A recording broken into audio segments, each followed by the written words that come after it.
My name is Raghavendra Sharma. I'm 24 years old. I was born and brought up in Delhi itself.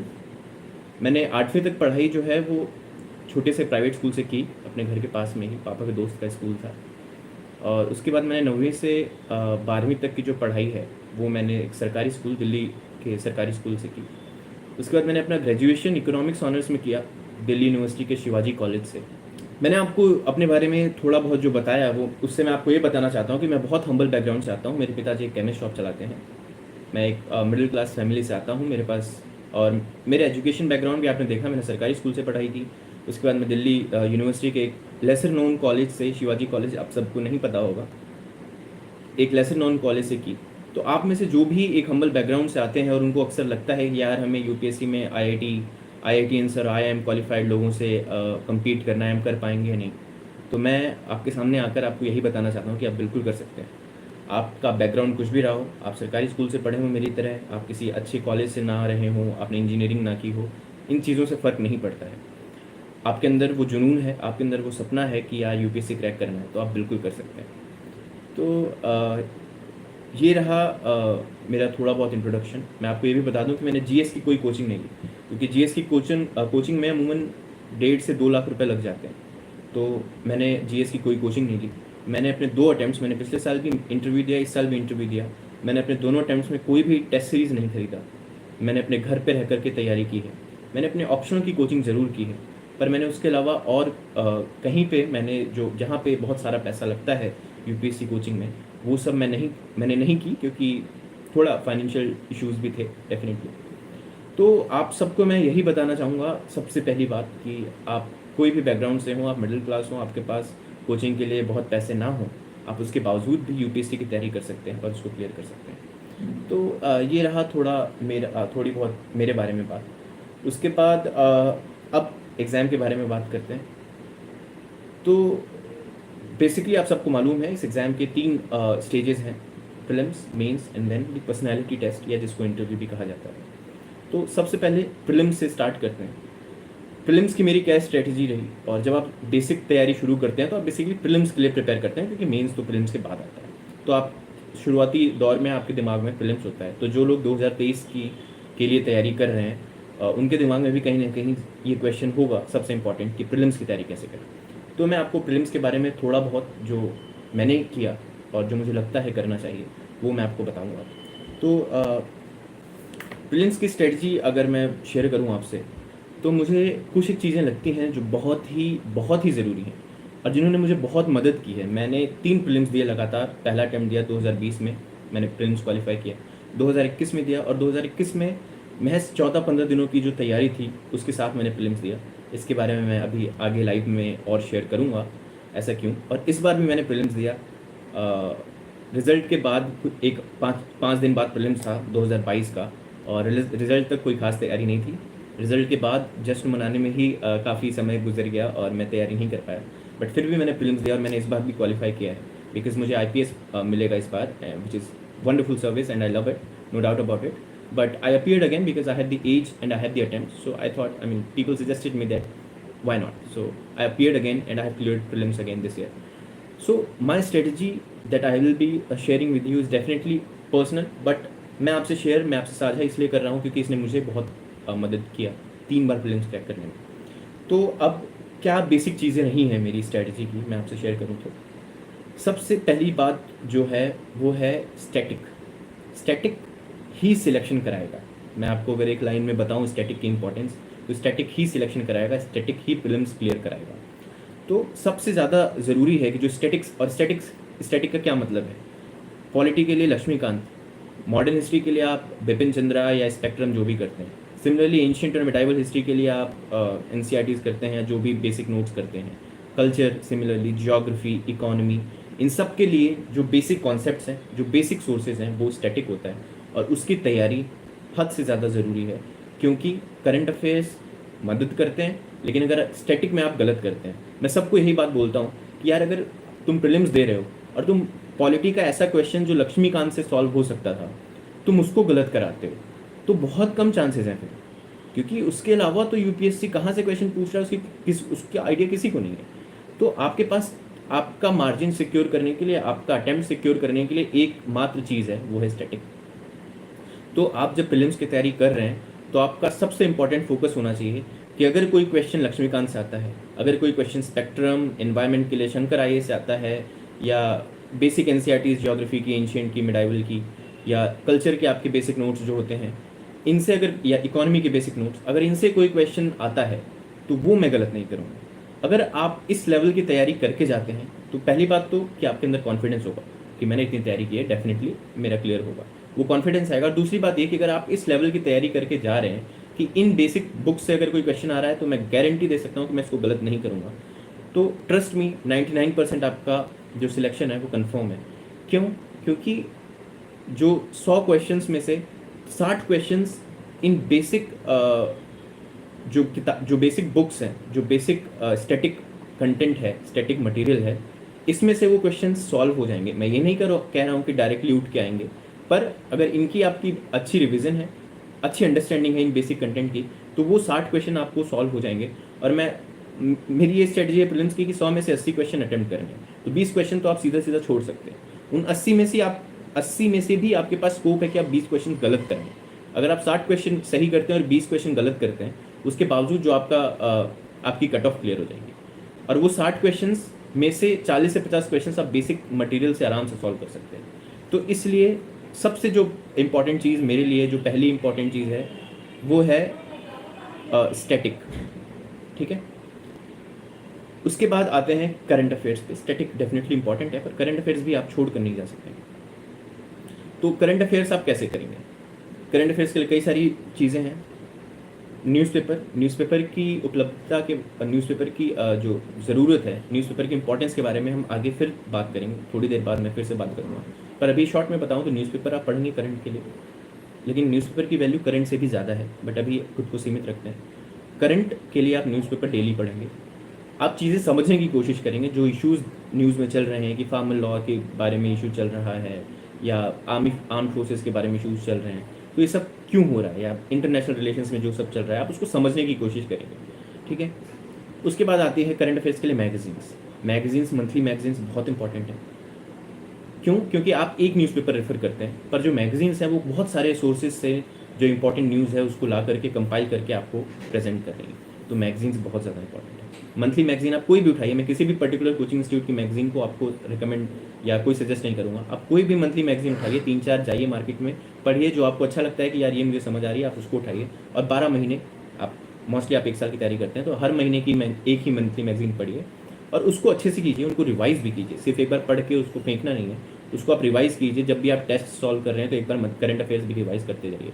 तो ये हो गए monthly magazine. और मैं ये इसलिए कह रहा हूँ क्योंकि बहुत सारे लोग सोचते हैं कि यार छोड़ो, लास्ट में PT 365 आएगी, पूरे साल भर का तो कवर्ड होगा ही, उसी से कर लेंगे। तो मुझे लगता है ये थोड़ी सही स्ट्रेटजी नहीं है। आपको करंट अफेयर्स डेली बेसिस पे करने हैं। तो मंथली मैगजीन तो आप रोज़ पढ़ेंगे। उसके अलावा आप क्या कर सकते हैं कि इनसाइट्स, सिविल्स डेली, ये वेबसाइट्स हैं जो डेली करंट अफेयर्स पोस्ट करती हैं। तो वो 5 से 10 इंपॉर्टेंट न्यूज़ डेली पोस्ट करते हैं, और साथ ही में वो MCQs पोस्ट करते हैं। रोज़ 2 दिन पहले के करंट अफेयर्स के बेसिस पे आज आपको 5 MCQs आप वो देंगे कि आप सॉल्व करिए। तो वो भी बहुत ज़रूरी है। आप ये चीज़ें कर सकते हैं। ये चीज़ें ज़्यादा वक्त नहीं लेती हैं। अगर आप कोचिंग लेते हैं, आप ट्रैवल कर रहे हैं, बस में जा रहे हैं, मैं जाता था, मुझे 1 घंटा 45 मिनट लगते थे मुझे कोचिंग पहुँचने में अपने ऑप्शनल की। मैं उस दौरान कोशिश करता था कि जाते वक्त मैं इनके जो डेली करंट अफेयर्स होते थे मैं वो पढ़ता था, और आते वक्त जो इनके MCQs डेली पोस्ट करते हैं करंट अफेयर्स बेसिस पे, मैं उनको अटेम्प्ट करता था। तो इससे मेरी बहुत सारी प्रैक्टिस हो गई। अगर मैं सोचिए मैं रोज़ 5-10 MCQs कर रहा हूँ without fail for 6-7 months straight, आप सोचिए मैंने कितने हज़ार MCQs अटेम्प्ट कर लिए। तो ये बहुत ज़रूरी चीज़ें हैं कि करंट अफेयर्स भी करिए। स्टैटिक तो डेफिनेटली है, लेकिन डेली आप 1 से 2 घंटा मुझे लगता है आप करंट अफेयर्स के लिए दें। मैं जब टाइम टेबल की बात करूँगा तो मैं आपको थोड़ा डिटेल में बताने की कोशिश करूँगा कि इन सब चीज़ों को कैसे कर सकते हैं। तो करंट अफेयर्स की बात हो गई। स्टैटिक और करंट अफेयर्स बहुत इंपॉर्टेंट है। उसके बाद जो सेकंड सबसे इंपॉर्टेंट चीज़ आती है वो है सॉल्विंग टेस्ट बहुत सारे सॉल्व कीजिए। बहुत सारे इन द सेंस 30 से 40, 100 टेस्ट सॉल्व करने की मतलब मुझे लगता है थोड़ा मुश्किल हो जाता है, आप फिर रिवीजन पे मिस करेंगे। बट हाँ, 30 से 40 टेस्ट मैं जितने भी सीरियस एस्पिरेंट को जानता हूँ सब सॉल्व करते हैं। आपको भी सॉल्व करना है। कोई भी एक कोचिंग इंस्टीट्यूट लीजिए, उसके सारे टेस्ट सॉल्व कर दीजिए। पहले सेक्शन सॉल्व कीजिए, उसके बाद फिर जो फुल लेंथ टेस्ट आते हैं वो सॉल्व कीजिए। 30 से 40 टेस्ट मस्ट है। उसके बाद प्रीवियस ईयर क्वेश्चंस प्रीलिम्स के लिए बहुत ज़्यादा इंपॉर्टेंट है। तो पिछले 10 से 15 साल के जो यूपीएससी के प्रीवियस ईयर क्वेश्चंस हैं उनको आप रिपीटेडली देखते रहिए। आप क्या कीजिए, आप इन्वायरमेंट पढ़ने जा रहे हैं, अब एक बार प्रीवियस ईयर क्वेश्चन देख लीजिए कि अच्छा इसमें से ऐसे सवाल आते हैं। फिर आप जब वो किताब पढ़ेंगे तो आप एक बहुत प्रॉपर माइंडसेट के साथ वो किताब पढ़ेंगे कि इससे सवाल ऐसे आते हैं तो मुझे इस पेज से क्या इन्फॉर्मेशन उठानी है। तो पिछले साल के 15 सालों के जो MCQs हैं, जो यूपीएससी के प्रीवियस ईयर क्वेश्चन हैं, उनको ज़रूर करके जाइए। मैं सबको यही सजेस्ट करूँगा कि उनको ज़रूर देखिए, उनको सॉल्व कीजिए, बार बार देखिए, याद हो जानी चाहिए आपको। तो ये 4-5 चीज़ें जो मैंने आपको बताई, स्टैटिक, करंट अफेयर्स, उसके बाद टेस्ट सॉल्व करना और प्रीवियस ईयर क्वेश्चंस। उसके अलावा बहुत ज़रूरी है कि अपने रिसोर्सेज को लिमिटेड रखिए। प्रीलिम्स में आपको हर एक जो सब्जेक्ट है उसके लिए एक बेसिक सोर्स पकड़ना है बस, उसके अलावा कुछ नहीं करना है। सिमिलरली करंट अफेयर्स के लिए कोई एक वेबसाइट, कोई एक मैगजीन लीजिए। सिमिलरली टेस्ट सीरीज़, अब बहुत ज़्यादा डाइवर्सिफाई मत कीजिए अपनी जो प्रिपरेशन है उसको, बेसिक सी चीज़ें कीजिए। बहुत ज़रूरी है कि आप, क्योंकि अदरवाइज़ अगर आप डाइवर्सिफाई करते हैं, बहुत सारे रिसोर्सेज पढ़ते हैं, तो फिर आप उनको रिवाइज़ नहीं कर पाते हैं और जो आप पढ़ते हैं वो बेसिकली वेस्ट हो जाता है। जब तक आप कोई, मैं सबको ये बोलूँगा कि अगर आप कोई चीज़ पढ़ रहे हैं और आपको लग रहा है कि मैं इसको रिवाइज़ नहीं कर पाऊँगा न्यूज़पेपर के अलावा, अगर कोई ऐसी चीज़ पढ़ रहे हैं जो आपको लग रहा है रिवाइज़ नहीं कर पाएंगे, तो वो मत पढ़िए, कोई फ़ायदा नहीं है उसका। पेपर आपको 1 साल बाद देना है, वो याद नहीं रहेगा। तो ये रही प्रीलिम्स के लिए स्ट्रेटजी। प्रीलिम्स में अब बात करें तो सीसेट भी बहुत इंपॉर्टेंट है और मैं ये देख रहा हूँ कि बहुत सारे टैलेंटेड IITians भी मैंने ऐसे केसेस सुने हैं कि IITian हैं और उन्होंने सीसेट में फेल कर दिया। GS क्लियर कर रहे हैं बट सीसेट में फेल हो गए। तो मुझे लगता है, जो मैं कोई सीसेट में बहुत चैम्प नहीं हूँ, पर मैं जो बेसिक आपको चीज़ बता सकता हूँ वो ये कि आप किसी भी एक चीज़ के भरोसे मत जाइए। अगर आप इंजीनियरिंग बैकग्राउंड से हैं और आप सोच रहे हैं कि मैं सिर्फ मैथ्स के भरोसे जाऊँगा, तो मत जाइए। अगर आप ह्यूमैनिटीज़ बैकग्राउंड से हैं और आप सोच रहे हैं मैं कॉम्प्रिहेंशन के बेसिस पे जाऊँगा, तो वो भी गलत स्ट्रेटजी है। आपको सब चीज़ें करनी है। आप क्वांट में से, लॉजिकल रीजनिंग में से कुछ टाइप ऑफ क्वेश्चंस ढूंढिए जो आप आसानी से कर पाते हैं, उनकी खूब सारी प्रैक्टिस कीजिए। सिमिलरली कॉम्प्रिहेंशन में भी अगर 25 से 26 क्वेश्चन आ रहे हैं तो उसमें से 20 आप आराम से कर सकते हैं।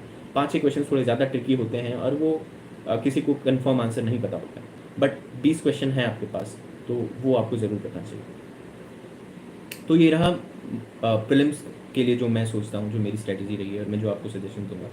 उसके बाद मेंस के लिए अगर मैं बताऊँ तो आप मेंस के लिए तैयारी तो आप साथ में ही कंबाइंड स्टडीज़ करते हैं। जब स्टार्टिंग में प्रिपरेशन के 7-8 महीने जब शुरुआत में आप पढ़ाई करते हैं, तो आप प्रीलिम्स और मेंस के लिए साथ में सिलेबस को समझ रहे हैं, हर चीज़ कर रहे हैं। 7-8 महीने के बाद जब आप प्रीलिम्स के लिए, आपके पास अभी भी 4 से 5 महीने बचे हैं, तो आप उस दौरान 1-2 महीने दे सकते हैं थोड़ी मेंस की आंसर राइटिंग के लिए। जो सब्जेक्ट्स आपने पढ़े हैं उसी नॉलेज के बेसिस पे आप आंसर्स अटेम्प्ट कीजिए। ये मत सोचिए कि मैं मेंस की अच्छी प्रॉपर तैयारी कर लूँगा, जब मेंस के पर्सपेक्टिव से सब कुछ पढ़ लूँगा तभी मैं आंसर लिखूँगा। ये मत कीजिए। मेंस प्रीलिम्स के जब 4 महीने हैं तो 1 महीने आप मेंस के लिए रोज़ 2-2, 4-4 आंसर्स लिख सकते हैं। ये कीजिए। उसके बाद जब आप प्रीलिम्स क्वालिफाई करते हैं, आप प्रीलिम्स देते हैं, ठीक उसके 4-5 दिन ब्रेक लीजिए, उसके बाद आप मेंस की तैयारी शुरू कीजिए। मेंस में मैं बेसिक चीज़ें बताऊँ तो आपकी जो बेसिक रिसोर्सेज हैं वो तो सेम रहेंगे GS 1, 2, 3 के लिए।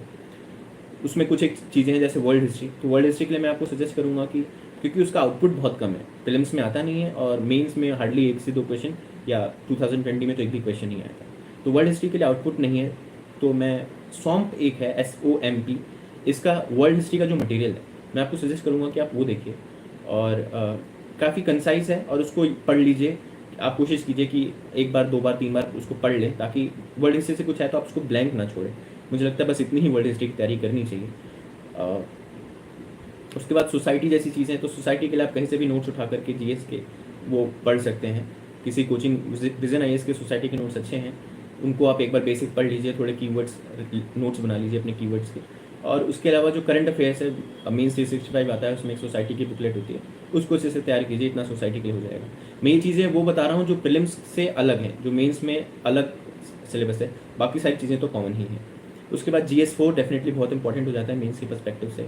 GS 4 एक पेपर है जो मेक और ब्रेक हो सकता है। मैंने ऐसे कई लोग देखे हैं जिनको GS 4 ने सिलेक्ट करा है, मैंने ऐसे कई लोग देखे जिनको GS 4 ने बाहर किया।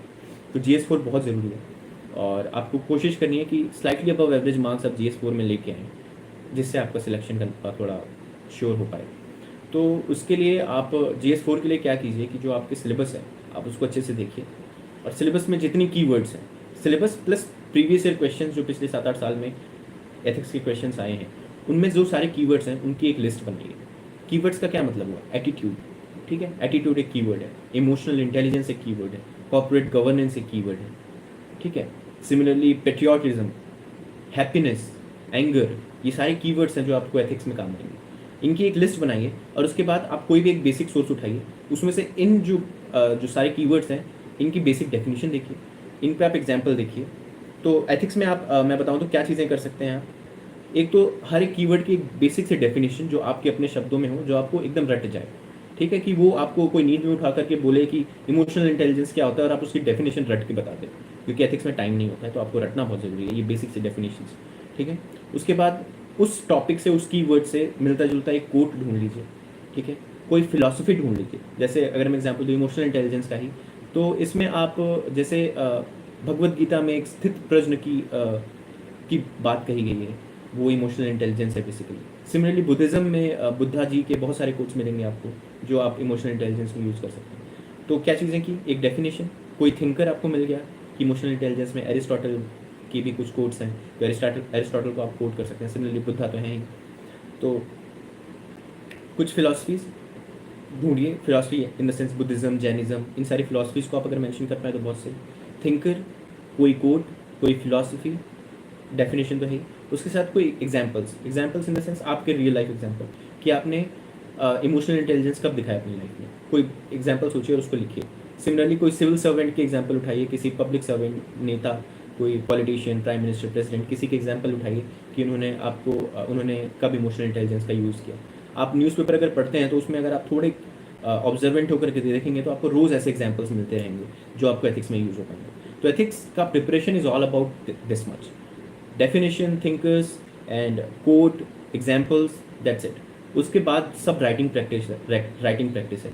इससे ज़्यादा मुझे लगता है आपको एथिक्स में पढ़ना नहीं चाहिए, पढ़ने का कोई फ़ायदा नहीं होता है, क्वेश्चंस थोड़े आउट ऑफ द बॉक्स ही होते हैं, ठीक है। तो बस बेसिक कीवर्ड्स की डेफिनेशन, एग्जाम्पल, कोट्स वगैरह से आप रेडी रहेंगे। उसके बाद आपको लिखने की जितने हो सके उतना आप एथिक्स की टेस्ट लिखिए, और मेरे को लगता है ये एथिक्स में सबसे ज़्यादा चीज़ इंपॉर्टेंट है। उसके बाद मेंस में एक और बात अगर मैं बताऊं तो सिलेबस बहुत ज़्यादा इंपॉर्टेंट होता है। तो जब भी आप मेंस की तैयारी कर रहे हैं, सिलेबस एकदम आपके सामने चिपका होना चाहिए, और उसको आप बार बार रेफ़र करते रहिए, सिलेबस को देखते रहिए, और ये देखते रहिए कि मतलब जो सारे कीवर्ड्स, जो सारे पॉइंटर्स हैं सिलेबस में, वो आपके प्रिपेयर्ड होने चाहिए। इतना ज़्यादा वाइड है यूपीएससी मेंस का सिलेबस कि वो किसी बेसिक सोर्सेज से कवर नहीं होता है कि आप पॉलिटी के लक्ष्मीकांत पढ़ेंगे और आपका मेंस का सिलेबस कवर हो जाएगा।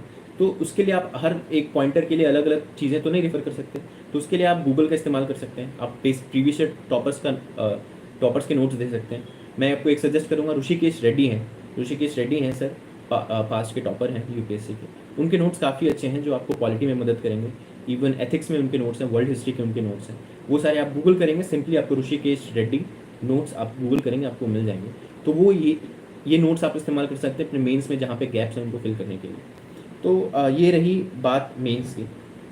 इंटरव्यू के लिए आपका जो डैफ होता है उसकी तैयारी करनी होती है, उसके लिए मुझे लगता है अभी आपसे बात करना बहुत यूज़फुल नहीं रहेगा। तो इंटरव्यू के लिए आपको डैफ की तैयारी करनी होती है, और आप जब प्रिपरेशन के फेज़ में हैं, हमेशा ये सोचिए कि आप कोई सिचुएशन, आप कोई न्यूज़ में पढ़ रहे हैं और आप कहीं पे राइट के बारे में पढ़ रहे हैं, और आप उसके बारे में सोचिए कि अच्छा अगर मैं डीएम होता तो मैं इसको कैसे रिस्पॉन्ड करता, क्योंकि यूपीएससी में अक्सर आपसे ऐसे सवाल पूछे जाते हैं। और आप वहाँ पे ये भी पढ़िए कि उन्होंने क्या स्टेप्स लिए गए, तो आपको इंटरव्यू की थोड़ी थोड़ी तैयारी ऐसे साथ में करते रह सकते हैं। बाकी आप अगर मेंस क्वालिफाई कर लेते हो तो इंटरव्यू की तैयारी मुझे लगता है हो जाती है आराम से, ठीक है। तो ये रही मेरी बात जो मैं आपको अपनी तरफ से बताना चाहता हूँ, ठीक है। तो पहला एक क्वेश्चन लोग पूछते हैं कि कोचिंग ले या नहीं, तो मुझे लगता है कि देखिए कोचिंग आपकी मदद ज़रूर करती है, मैं कोचिंग के ख़िलाफ़ नहीं हूँ, ठीक है। पर आपको ये समझना पड़ेगा कि कोचिंग महज 5 से 10% आपकी मदद करती है। कोचिंग आपको एक प्रॉपर आपको पढ़ने का टाइम टेबल बना के देती है। कुछ लोग होते हैं जो खुद से उठ करके सुबह दिन भर पढ़ाई नहीं कर पाएंगे, उनके लिए ये ज़रूरी है कि वो क्लास अटेंड करें और वहाँ के नोट्स लें और वहाँ का असाइनमेंट लें और वो करें। अगर आप ऐसे इंसान हैं तो आप कोचिंग लीजिए।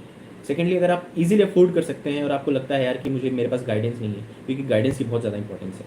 अगर आपको लगता है कि यार मैं इजीली अफोर्ड कर सकता हूँ कोचिंग और मेरे पास गाइडेंस नहीं है तो मैं कोचिंग ले लेता हूँ, आप आराम से कोचिंग लीजिए, कोई दिक्कत नहीं है। लेकिन आपको ये समझना है कि सिर्फ कोचिंग से आपका यूपीएससी क्रैक नहीं होगा। कोचिंग सिर्फ 10% है, 90% आपका हार्डवर्क है, 90% सेल्फ स्टडी है। आप कोचिंग 3 से 4 घंटे जो आप कोचिंग लेकर के आते हैं, उसके बाद आप कितना पढ़ते हैं, सब चीज़ उस पर डिपेंड करती है। सारी कोचिंग ले लीजिए, बट अगर आप सेल्फ स्टडी नहीं करेंगे, आप खुद से दिन के 3 से 4 घंटे अपार्ट फ्रॉम कोचिंग नहीं देंगे तो बहुत मुश्किल है। तो ये चीज़ मैं आपको बताऊंगा कि कोचिंग ये ले। और मैं एक और सजेशन, मतलब मेरे हिसाब से मैं आपको ये बताऊं कि आजकल ऑनलाइन कोचिंग आ गई है, तो मैं आपको सजेस्ट करूँगा कि सबसे अच्छी चीज़ है कि ऑनलाइन कोचिंग लीजिए। ऑफलाइन कोचिंग में आपको दुनिया भर की डिस्ट्रैक्शंस होती हैं, आपको लोग मिलते हैं, दोस्त बनते हैं, फिर प्लान्स होते हैं। मुझे लगता है ये सारी चीज़ें are counter productive to your UPSC preparation. तो अगर आप ऑनलाइन कोचिंग ले सकते हैं, रोज़ 2 से 3 घंटे अपने लैपटॉप में, फ़ोन में क्लासेस देखिए, मुझे लगता है वो ज़्यादा मेरे हिसाब से बेनिफिशियल रहेगा। उसके बाद न्यूज़पेपर की बात करें तो न्यूज़पेपर बहुत ज़रूरी है। न्यूज़पेपर से डायरेक्ट सवाल उठ कर आते होंगे, लेकिन उसलिए आप न्यूज़पेपर नहीं पढ़िए। न्यूज़पेपर आप पढ़िए खुद को एक वैल्यूएबल कैंडिडेट बनाने के लिए, ठीक है। न्यूज़पेपर आपको ना सिर्फ प्रीलिम्स मेंस में हेल्प करेगा, बल्कि आपको इंटरव्यू में भी हेल्प करेगा। और सबसे ज़रूरी बात यह है कि मेंस का कोई भी पेपर हो, प्रीलिम्स हो, मेंस हो या इंटरव्यू हो, उसके लिए चीज़ों की समझ बहुत ज़रूरी है। चीज़ों को रटना, याद करना अपनी जगह है, पर हर एक इशू की जो समझ है वो होनी बहुत ज़रूरी है। वो आपको न्यूज़पेपर से मिलती है। न्यूज़पेपर आप डेली पढ़ते हैं, लोग कैसे लिखते हैं और क्या इश्यूज़ हैं, उनका एनालिसिस क्या है, तो वो आप पढ़िए, उसको इकोनॉमिक ढंग से पढ़िए। मैं ये नहीं कहूँगा कि आप 3 घंटे लगाइए, मेरे हिसाब से 3 घंटे न्यूज़पेपर को देना सही नहीं है। मैक्सिमम 1.5 घंटे दीजिए न्यूज़पेपर को। आप पहले समझिए कि न्यूज़पेपर में से क्या काम का है। एडिटोरियल, ऑप-एड पेजेस काम के होते हैं, कुछ और एक न्यूज़ इकोनॉमी सेक्शन हो गया, वर्ल्ड सेक्शन हो गया, ये सारी चीज़ें काम की होती हैं। तो आपको ये बहुत समझना है कि आपको क्या काम का है। तो ये रही न्यूज़पेपर की बात। उसके बाद एक चीज़ मैं ये बताऊँगा कि जो लोग अभी पहली अटेम्प्ट की तैयारी कर रहे हैं, जो भी आपका अटेम्प्ट होगा, आप अगले जून के, अगले मई के, मतलब आपके पास लगभग 1 साल है तैयारी के लिए, अगले प्रीलिम्स की तैयारी कर रहे हैं आप, तो अपना बेस्ट दीजिए। अगर आपका फर्स्ट अटेम्प्ट है तो अपना बेस्ट दीजिए। आपका first attempt is your best attempt. You have the maximum energy, you have the maximum ability and you have the least distractions. जब जब आप जैसे जैसे आप इस प्रोसेस में आगे बढ़ते जाएंगे, 1 साल, 2 साल, 3 साल होता रहेगा, थोड़ी वो एक्साइटमेंट खत्म हो जाएगी, थोड़ी वो एनर्जी खत्म हो जाएगी, थोड़े नेगेटिव परसेप्शंस डेवलप हो जाएंगे कि यार यूपीएससी तो बहुत अनप्रिडिक्टेबल है वगैरह वगैरह। तो आपका फर्स्ट अटैम्प्ट बेस्ट होता है और आप मुझे देख रहे हैं और आपका ये फर्स्ट अटैम्प्ट है, तो I please request you that give your best. अगर 1 साल का आप अपना बेस्ट देते हैं, आप रोज़ 8 घंटे तैयारी कर रहे हैं कंसिस्टेंटली, तो मुझे लगता है कि इसका आउटपुट डेफिनेटली मिलेगा।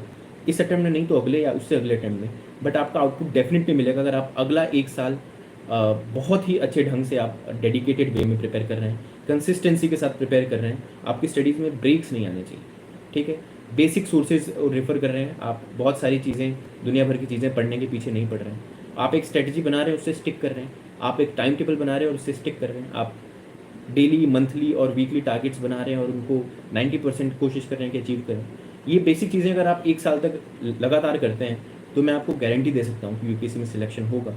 लक का फैक्टर डेफिनेटली होता है, लेकिन अगर वो लक आपको 1 साल रोक लेगा तो दूसरे साल नहीं रोकेगा। अब यहीं पे मैं अपने बारे में अगर शेयर करूँ तो मेरा पहला अटैम्प्ट था, मैं इंटरव्यू तक गया और फाइनल सिलेक्शन के लिए मैं बहुत होपफुल था, मुझे बहुत उम्मीद थी कि मैं लिस्ट में आऊँगा।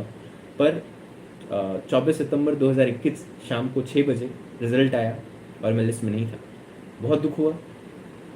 पर और 2-3 दिन बाद जब मार्कशीट आई तो मुझे पता चला कि मैं सिर्फ 2 मार्क्स से रह गया, तो मुझे और ज़्यादा बुरा लगा। लेकिन इमोशंस पे आपको कंट्रोल चाहिए। मुझे याद है 24 सितंबर 2021 शाम को 6 बजे रिज़ल्ट आया और 25 सितंबर 2021 सुबह 6 बजे मैं इसी टेबल पर बैठा हुआ था और मैं अगले प्रीलिम्स की तैयारी कर रहा था, जो महज 13-14 दिन बाद था, जो कि नामुमकिन सा था। सबने मुझे सजेस्ट किया कि प्रीलिम्स ड्रॉप कर दो, लगातार 2 फेलियर्स नहीं संभाल पाओगे, 15 दिन बाद प्रीलिम्स है, कोई तैयारी नहीं है, कैसे होगा। पर मैंने सोचा कि अगर मैं ये प्रीलिम्स भी छोड़ दूंगा तो मैं इस फेलियर के साथ मुझे 1 साल तक रहना पड़ेगा।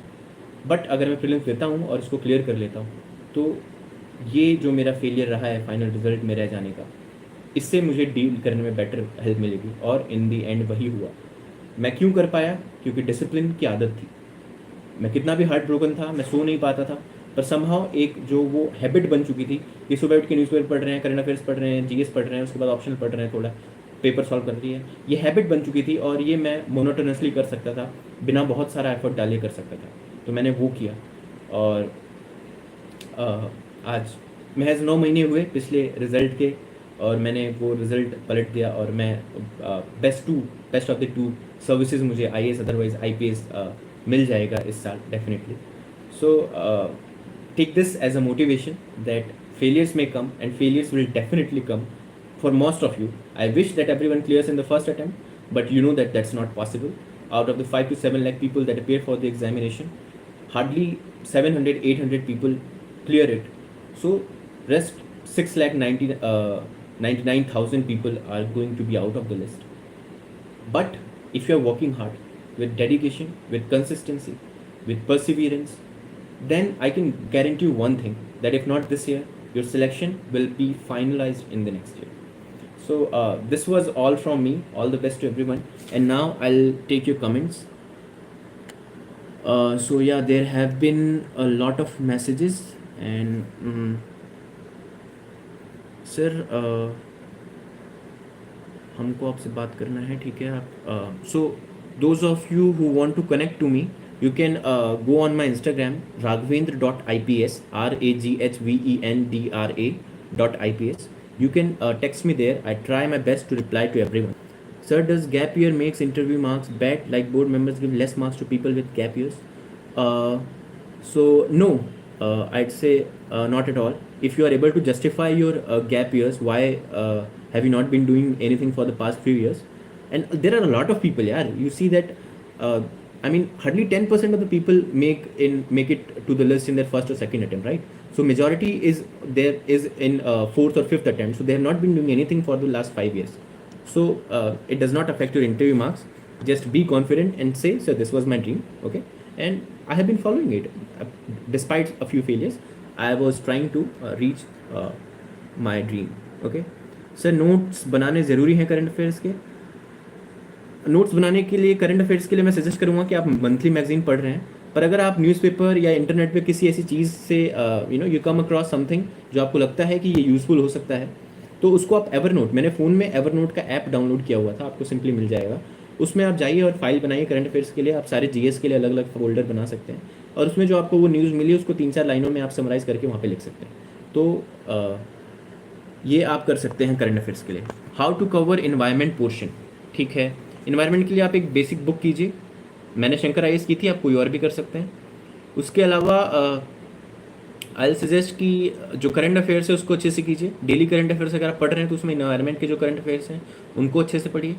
आप यूट्यूब पे चैनल्स हैं जैसे स्लीपी क्लासेस, वो लोग करंट अफेयर्स पोस्ट करते रहते हैं, आप उनको देख सकते हैं. इन्वायरमेंट में ब्रॉड कवरेज चाहिए, तो बेसिक जो आपके कॉन्सेप्ट्स हैं इन्वायरमेंट के, वो आपको किसी एक बेसिक बुक से कवर हो जाएंगे. उसके बाद आप बाकी की जो चीज़ें हैं जो करंट है उसको आप मैगज़ीन और डेली करंट अफेयर्स और यूट्यूब वीडियोस, न्यूज़पेपर, इन सब से सप्लीमेंट करिए, आपका इन्वायरमेंट प्रिपेयर हो जाएगा. प्रीलिम्स टू मेंस बुक्स और कोचिंग नोट्स आपने कैसे तैयारी की, ब्रीफ में बता दीजिए.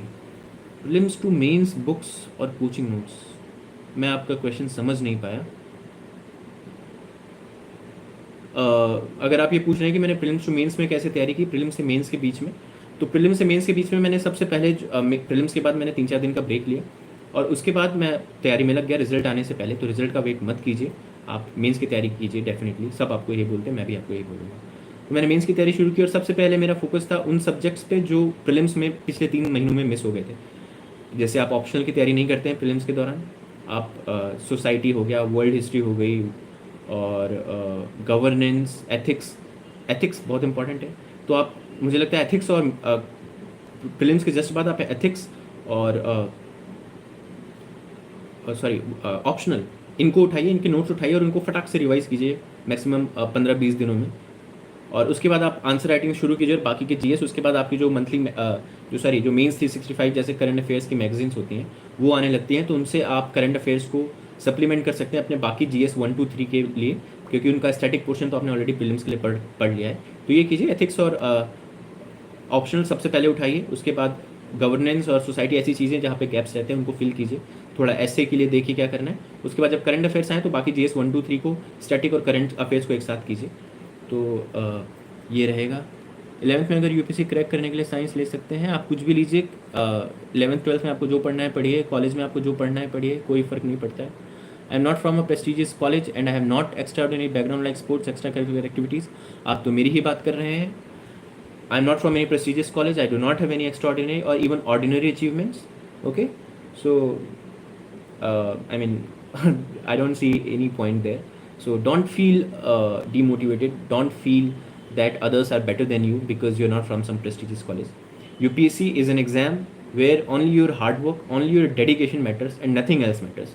Yes, if you are from a under less privileged background, then a few factors will affect your preparation. For example, आपके पास प्रॉपर गाइडेंस नहीं होती, बट यहाँ पे आपको थोड़ा स्मार्ट वर्क करना पड़ेगा, आपको इंटरनेट का जितना हो सके इस्तेमाल करना पड़ेगा, आपको यूपीएससी जो कम्युनिटी है उसकी हेल्प लेनी पड़ेगी. तो हाँ, जहाँ पे आप थोड़े से डिसएडवांटेज हैं उसको भी फिल किया जा सकता है. It's not an issue. Spelling mistake पर नंबर कटते हैं बहुत ही ठीक है, मैं आपका डाउट बता दूं. हाँ, अगर ज़्यादा हैं और बेसिक से गलतियां हैं, ऐसी चीज़ें जो आपने अंडरलाइन की हुई हैं और उसमें आपने स्पेलिंग मिस्टेक किया है, तो वो एग्जामिनर डेफिनेटली नोटिस करेगा और उसमें हो सकता है. लेकिन मुझे ये नहीं समझ आ रहा है कि आपको ये कंसर्न क्यों है. आप अगर ये मीन्स दे रहे हैं तो भी, और अगर नहीं भी दे रहे हैं तो आपके पास इनफ टाइम है, आप आराम से स्पेलिंग मिस्टेक्स पर वर्क कर सकते हैं. बाकी थोड़ी बहुत गलतियाँ मैटर नहीं करती हैं. अगर आपका कंटेंट अच्छा है तो स्पेलिंग मिस्टेक्स से आप लूज़ नहीं करेंगे ज़्यादा. ऑलरेडी कोचिंग कर रही हूँ, सुनीता जी का ही सवाल है कि फर्स्ट अटेम्प्ट में क्लियर करने के लिए बताइए. और ऑलरेडी कोचिंग कर रही हैं तो आप सुनीता जी, आप जो कोचिंग कर रही हैं उसको बहुत अच्छे से कीजिए. ठीक है, जो आप क्लासेस अटेंड कर रही हैं, आपने बहुत सारा पैसा लगाया है, make best use of it. Okay, attend the classes religiously, do not waste your time in class. Okay, listen to the class very carefully. Definitely the teachers are very good. वो जो नोट्स दे रहे हैं, वो जो assignment दे रहे हैं, उनको religiously कीजिए. सेल्फ स्टडी भी कीजिए. आप कोचिंग के साथ आपको कोशिश करनी है कि आप 3 से 4 घंटे रोज़ निकालिए. साथ में कोचिंग में ही आपको क्लासेस के दौरान आपको वो MCQs देते रहेंगे सॉल्व करने के लिए, और आपको वो डेली आंसर राइटिंग के लिए भी देते रहेंगे. अभी नहीं दे रहे तो थोड़े समय में देते रहेंगे, उनको भी आप रिलीजियसली कीजिए. 7 से 8 महीने बाद कोचिंग ख़त्म हो जाएगी. उसके बाद आप वो नोट्स को अच्छे से रिवाइज कीजिए और अपना जो सेल्फ स्टडी है और प्रीलिम्स की तैयारी है वो कीजिए. You will clear it in the first attempt itself. Case study क्या होता है? आपको एथिक्स के पेपर में कुछ केस स्टडीज़ दी जाती हैं, 6 केस स्टडीज़ होती हैं. वो आपको एक पर्टिकुलर सिचुएशन बताते हैं कि ये पूरा एक सिचुएशन है, और फिर उसमें से आपको 3-4 सवाल पूछेंगे कि इसमें आपकी क्या ओपिनियन है. फॉर एग्जाम्पल कि आप एक डिपार्टमेंट में हैं, आप एक सीरियस इन्वेस्टिगेशन लीड कर रहे हैं और आप जिसके खिलाफ एक्शन ले रहे हैं उसने आपको धमकी दी है कि अगर आप उसके खिलाफ जो कार्रवाई है उसको रोकते नहीं हैं तो वो अपनी विमेन कलीग्स से मिल करके आपके खिलाफ केस रजिस्टर कर देगा. तो आपसे पूछा जाएगा कि ऐसे में आप क्या करेंगे, ऑप्शंस बताइए आपके पास क्या हैं, आप क्या ऑप्शन चूज़ करेंगे, उसको क्यों चूज़ करेंगे, और ऐसी चीज़ें. तो ये होता है केस स्टडी जो एथिक्स के GS 4 के पेपर में आपसे पूछा जाता है. सर, कॉलेज के साथ साथ कैसे प्रिपेयर करें? कॉलेज को एंजॉय कीजिए महेंद्र जी, सबसे ज़्यादा ज़रूरी है ये. और उसके साथ साथ अगर आप कॉलेज के साथ तैयारी करना चाहते हैं तो मैं आपको ये सजेस्ट करूँगा कि आप न्यूज़पेपर पढ़ना स्टार्ट कीजिए. ठीक है, न्यूज़पेपर रीडिंग की एक प्रॉपर हैबिट डालिए और कोशिश कीजिए कि न्यूज़पेपर में आप जो पढ़ रहे हैं और जो समझ नहीं आ रहा है उसको थोड़ा गूगल करें और यूट्यूब पे जाएं. बेसिकली आप ये चीज़ें करते रहें. यूट्यूब पे आप टॉपर्स की वीडियोस देखिए जैसे आप देख रहे हैं. ठीक है, तो आपको स्ट्रेटजीज़ के बारे में पता चलेगा. तो मुझे लगता है इतना कीजिए, न्यूज़पेपर पढ़िए, यूट्यूब पे जाके थोड़ी हेल्प लीजिए, जो चीज़ें समझ नहीं आ रही है उसको समझने की कोशिश कीजिए, और गूगल कीजिए चीज़ों को. आपको कोई भी टॉपिक हो, कोई भी कन्फ्यूज़न हो, तो फॉर एग्जांपल से अफ़गानिस्तान अर्थक्वेक, आप इसके आगे UPSC लिख के सर्च करेंगे, अफ़गानिस्तान अर्थक्वेक UPSC करके गूगल करेंगे तो आपको बहुत सारी वेबसाइट्स मिल जाएंगी जहाँ पे उसके बारे में आपको डिटेल में मिल जाएगी चीज़ें. तो आप ये कर सकते हैं कॉलेज के दौरान. इसके अलावा आप जो कॉलेज की आपकी पढ़ाई है उसको अच्छे से कीजिए और अपनी कॉलेज लाइफ को एंजॉय कीजिए. सर, केस स्टडी के ऐसे राइटिंग के लिए बता दो. आप ऐसे राइटिंग के लिए अगर मैं बताऊँ आपको, तो ऐसे राइटिंग में सबसे ज़्यादा ज़रूरी है कि जो टॉपिक है उसको आप बहुत अच्छे से समझिए, और आप पूरे ऐसे में you stick to that topic. आप उस टॉपिक के टेंजेंट पे मत जाइए, बहुत ज़्यादा इधर उधर ना जाएं, टॉपिक पे स्टिक कीजिए और अपने ऐसे में डिमेंशंस लाएं, अपने ऐसे में एक फ्लो मेंटेन करके रखें. ठीक है, तो ये चीज़ें थोड़ी बहुत प्रैक्टिस से आ जाती हैं. बाकी आपका जो नेचुरल वे ऑफ राइटिंग है, मैंने बहुत सारे अलग अलग तरीक़ों के लोग देखे हैं जो बहुत अलग तरीके से ऐसे लिखते हैं और सब अच्छे नंबर लेके आते हैं. तो कोई एक पर्टिकुलर तरीका नहीं होता ऐसे लिखने का. आप फ्लो मेंटेन करिए, topic, stick to the topic, and you will do good in essay. ठीक है, ये केस स्टडी के लिए कोई साइट हो तो आप केस स्टडीज़ के लिए यूट्यूब पे आप ल्यूकमान सर्च कर सकते हैं. ल्यूकमान इज़ नोन फॉर एथिक्स. सो ल्यूकमान की एथिक्स पे वीडियोस आप देख सकती हैं. आप टेलीग्राम पे भी जा सकते हैं, टेलीग्राम पे भी आपको एथिक्स की वीडियोस मिल जाएंगी, तो आप वहाँ से कर सकते हैं. Sir, beside this please tell about stress management, and sir which brand of spectacle if you are wearing, because I strain होता है करंट अफेयर्स पढ़ने में. Okay, yeah so you have raised a very good question Neer. Yes, mental health, stress, all these things are very important. I believe any aspirant and every aspirant faces this at some point of time in their preparation. Okay, सो इसके लिए बहुत ज़रूरी है कि आप खुद पहले तो खुद से थोड़े एफर्ट्स डालें। वो एफर्ट्स क्या हैं? आप रोज़ सुबह उठ करके थोड़ी स्ट्रेचिंग कीजिए, थोड़ा सा मेडिटेशन कीजिए 10 से 15 मिनट। आप आधे घंटे इस चीज़ को रोज़ दे सकते हैं और ये बहुत ज़रूरी है। मैंने आगे पहले मेंशन नहीं किया, लेकिन मुझे लगता है ये आपकी स्ट्रेटजी का एक अहम हिस्सा होना चाहिए कि आप थोड़ा सा फिजिकल वर्कआउट कर रहे हैं। मैं अपने तैयारी के दौरान करता था रोज़, थोड़ी स्ट्रेचिंग, थोड़े प्राणायाम, थोड़ा सा मेडिटेशन, रोज़ मैं ये करता था, तो आप भी कीजिए। और बाकी स्ट्रेस मैनेजमेंट के लिए मैं ये कहूँगा कि अपने जो को एस्पिरेंट्स हैं उनसे बात करते रहिए, अपनी फैमिली से बात करते रहिए। आपका जो एक क्लोज सर्कल होना चाहिए यूपीएससी के दौरान, मुझे लगता है अकेले नहीं की जा सकती यूपीएससी, तो एक क्लोज सर्कल रखिए। अगर आपके बेस्ट फ्रेंड्स नहीं हैं तो आप कोचिंग जो मतलब कोचिंग में आपको लोग मिल जाएंगे जो सीरियस एस्पिरेंट्स हैं, या आपको ऐसे लोग मिल जाएंगे जो यूपीएससी की तैयारी कर रहे हैं बहुत सीरियसली, उनसे आप शेयर कर सकते हैं, वो लोग आपकी बात समझेंगे। तो और ये है, बाकी कॉन्फिडेंट रहिए। आप अगर रोज़ मेहनत कर रहे हैं कंसिस्टेंटली तो कोई आपका सिलेक्शन नहीं रोक सकता है। तो कॉन्फिडेंट रहिए और लोगों से बात करते रहिए, थोड़ी बहुत एक्सरसाइज और मेडिटेशन वगैरह करते रहिए। सर कॉलेज प्राइवेट से कर सकते हैं क्या, रेगुलर नहीं जा पा रहे हैं? आप कैसे भी कॉलेज कीजिए, बस आप ग्रेजुएट होने चाहिए। Please share your optional strategy. Prateek, optional का स्कोप बहुत ज़्यादा हो जाएगा अगर मैं यहाँ पे शेयर करने लगा तो, बट ऑप्शनल के लिए मैं कुछ एक बेसिक चीज़ें बता दूँ आपको कि मैंने कोचिंग ली थी ऑप्शनल की, तो मैंने वो नोट्स बहुत रिलीजियसली फॉलो की। उसके बाद उनके 1-2-3 रिविजन्स के बाद मैंने अपने शॉर्ट नोट्स बनाए उनमें से, और मैंने ये देखा कि प्रीवियस ईयर क्वेश्चंस क्या हैं। मैंने प्रीवियस ईयर क्वेश्चंस को बहुत बहुत बार देखा, और उसमें जो गैप्स मुझे मिल रहे थे कि मेरे नोट्स में ये क्वेश्चंस नहीं है, मैं उनको अपने नोट्स में ऐड करता जा रहा था। तो ये मोटे मोटा मेरी इसकी प्रिपरेशन थी। Sir please tell me how to stay motivated because sometime I feel very depress, so suggest me. Anshika ji, motivation के पीछे मत भागिए। मोटिवेटेड कोई नहीं रहता है, मैं भी मोटिवेटेड नहीं था, अभी भी नहीं हूँ ठीक है। तो मोटिवेटेड रहना बहुत मुश्किल चीज़ है। मोटिवेटेड आप एक दिन रह सकते हैं, 2 दिन, उससे ज़्यादा नहीं। आप डिसिप्लिन पे फोकस कीजिए, आपको हैबिट बना लेनी है। आप रोज़ सुबह उठेंगे, अगर मैं अपना टाइम टेबल अब बता दूँ इसी दौरान, मैं सुबह 6:30 बजे करीब उठता था रोज़। आधे घंटे से 40 मिनट के बीच में थोड़ी बहुत स्ट्रेचिंग एक्सरसाइज और मेडिटेशन वगैरह करता था। उसके बाद मैं न्यूज़पेपर लेके बैठ जाता था, 1 से सवा घंटे में न्यूज़पेपर ख़त्म करता था। उसके बाद मैं 1 घंटे करंट अफेयर्स को देता था रोज़। करंट अफेयर्स में क्या, मंथली मैगज़ीन के पढ़ लिए, 5-10 पेजेस मंथली मैगज़ीन का पढ़ लिया। डेली जो करंट अफेयर्स हैं उसको पढ़ लिए। उसके बाद जो आपका ब्रेकफास्ट, नहाना धोना होता है वो किया। उसके बाद मैं 3 साढ़े 3 घंटे के लिए जीएस का एक पेपर पढ़ता था। तो ये हुआ 7 बजे से लेकर के 2 बजे तक की कहानी, जो मेरा first half of the day होता था। Second half of the day मैं स्टार्ट करता था 4:30 से 5 बजे के बीच, और उस दौरान मैं अक्सर ऑप्शनल की तैयारी करता था। ऑब्वियसली ये प्रीलिम्स, मेंस और इंटरव्यू के दौरान वेरी होता रहता है, बट मैं 1 साल की जो तैयारी है उसके लिए आपको बेसिकली बता रहा हूँ कि फिर मैं शाम को 3 घंटे, साढ़े 3 घंटे ऑप्शनल की तैयारी करता था। तो ये ऑलरेडी मेरे 7-8 घंटे हो चुके हैं। अब उसके बाद मैं जो रात को 8-9 बजे के बाद जो 1-2 घंटे होते थे, उसमें मैं कोशिश करता था राज्यसभा टेलीविज़न के डिबेट्स देख लिए 1-2, ठीक है। स्लीपी क्लासेस की वीडियोज़ में करंट अफेयर्स के लिए फॉलो करता था, 1-2 वो देख ली। अक्सर मैं खाना खाते वक्त, खाने के बाद टहलते वक्त मैं यूट्यूब की वीडियोज़ देखता था। तो ये बहुत इकोनॉमिक बना देता था मेरी प्रिपरेशन को, कि कुछ एक वैल्यू एडिशन भी हो रहा है और मैं टाइम भी नहीं वेस्ट कर रहा हूँ। तो ये चीज़ें कर लेता था। कोई पेपर हुआ, पेपर सॉल्व कर लिया, और बाकी जो गैप है उसमें लोगों से बात की, कभी नीचे वॉक कराए। तो ये मेरा टाइम टेबल रहता था, मैं इसको डिसिप्लिन के साथ फॉलो करता था। तो मैं आपको यही कहूँगा कि मोटिवेटेड रहना बहुत मुश्किल चीज़ है। मैं नहीं बता सकता आपको कि रोज़ कैसे मोटिवेटेड रहें, लेकिन मैं आपको ये बात ज़रूर बता सकता हूँ कि आप डिसिप्लिन कैसे ला सकते हैं।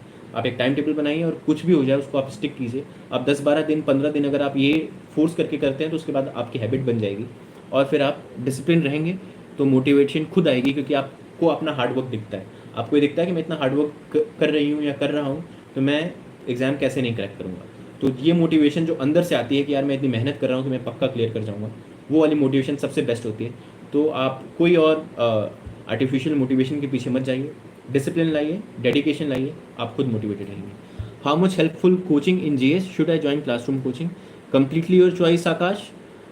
कोचिंग इज़ डेफिनेटली हेल्पफुल, आपकी प्रिपरेशन को थोड़ा स्ट्रीमलाइन कर देते हैं, आपको थोड़ा टाइम के साथ पढ़ना सिखा देते हैं। उसके अलावा और कोई रोल नहीं है कोचिंग का। Should I join classroom coaching? आप क्लासरूम करना चाहें या ऑनलाइन करना चाहें, आप जो मर्ज़ी कीजिए, ठीक है। आप इजीली अफोर्ड कर सकते हैं तो कीजिए। मैंने फिर ये अपने पहले मैंने आपसे ये डिस्कस कर लिया। Actually I will qualify prelims this year, please share your answer writing strategy. Sir answer writing के लिए मैं आपको ये बताऊंगा कि अभी आपने प्रीलिम्स क्वालिफाई किया है, रिजल्ट आ गया है, तो एथिक्स और ऑप्शनल देखिए आपका किस लेवल पर है।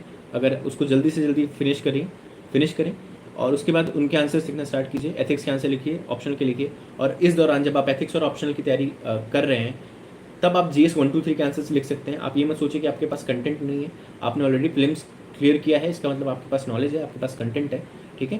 तो अभी 1-2 आंसर डेली लिखिए। आप TLP जैसे प्रोग्राम और इनसाइट्स, IAS बाबा, ये वेबसाइट्स देखिए, ये डेली आंसर राइटिंग के लिए आपके पास क्वेश्चंस डालते हैं वेबसाइट पे। आप वहाँ पे जाके आंसर लिखिए। अभी अगले 15-20 दिन या 1 महीने डेली 2-4 आंसर लिखिए, दूसरों के आंसर पढ़िए और देखिए कैसे इंप्रूव कर सकते हैं। और इस दौरान जब आप एथिक्स और ऑप्शनल कंप्लीट कर लेते हैं तो इनके फुल लेंथ टेस्ट दीजिए। उसके बाद फिर आप GS 1 2 3 जब प्रॉपरली करेंगे, करंट अफेयर्स जो मैगजीन आएंगे उनके साथ और स्टैटिक के साथ, जब आप उनको करने लगे तो उनकी टेस्ट देने लगे। आपको ओवरऑल अगले 2-3 महीने में 12 से 14 टेस्ट देने हैं GS के, और ऐसे ही 7-8 टेस्ट आपको ऑप्शनल के देने हैं, और साथ में ऐसे के 3-4 टेस्ट दे सकते हैं। आपकी कोई साइट है जहां से आपसे कनेक्ट हो रहूँ? सुनीता, मैंने आपको बताया कि आप मुझे इंस्टाग्राम पे मैसेज कर सकती हैं, राघवेंद्र RAGHVENDRA.IPS। इसमें आप जाके मुझे इंस्टाग्राम पे मैसेज कर सकती हैं।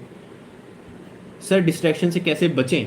डिस्ट्रैक्शन से बचने के लिए आपको क्या करना है, आपकी ज़्यादातर डिस्ट्रैक्शन सोशल मीडिया होगा, सोशल मीडिया को डीएक्टिवेट कीजिए।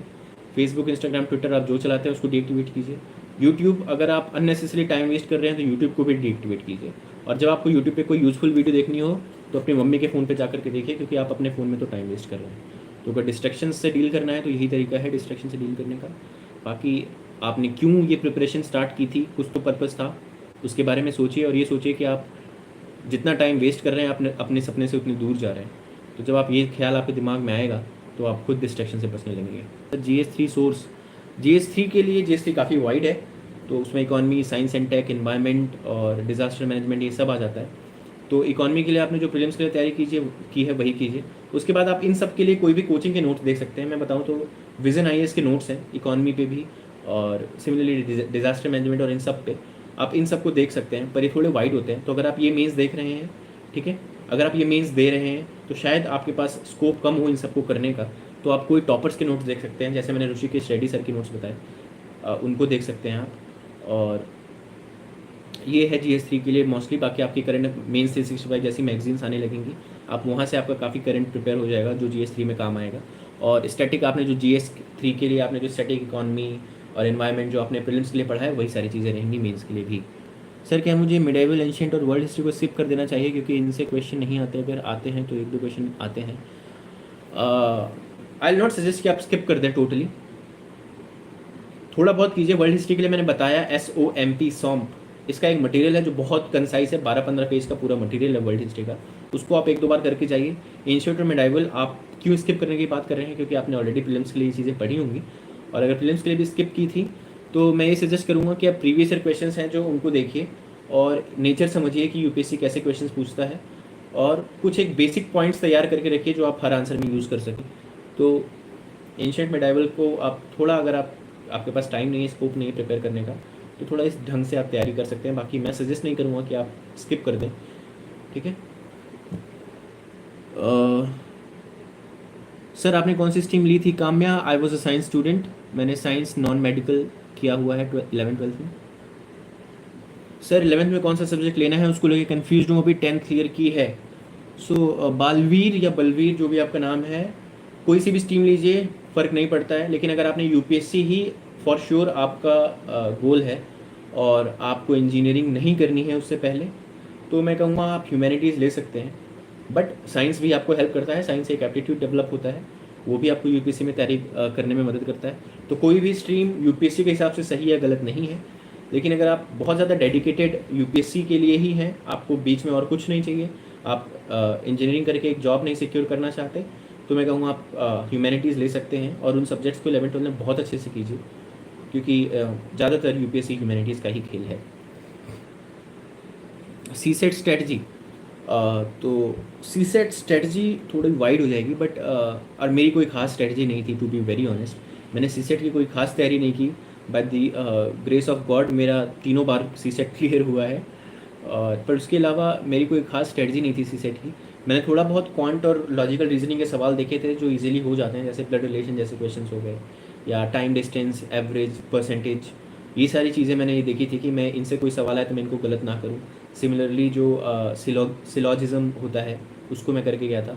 तो ये सारी चीज़ें आप देख सकते हैं जो बेसिक है। बाकी मैं कॉम्प्रहेंशन सारे करता था, तो मैं अगर 26-27 कॉम्प्रहेंशन क्वेश्चन होते तो मैं उसमें से 25 ज़रूर अटैम्प्ट करता हूँ, और उसके अलावा 15-20 मैं क्वांट और एलआर से क्वेश्चन अटैम्प्ट करता हूँ।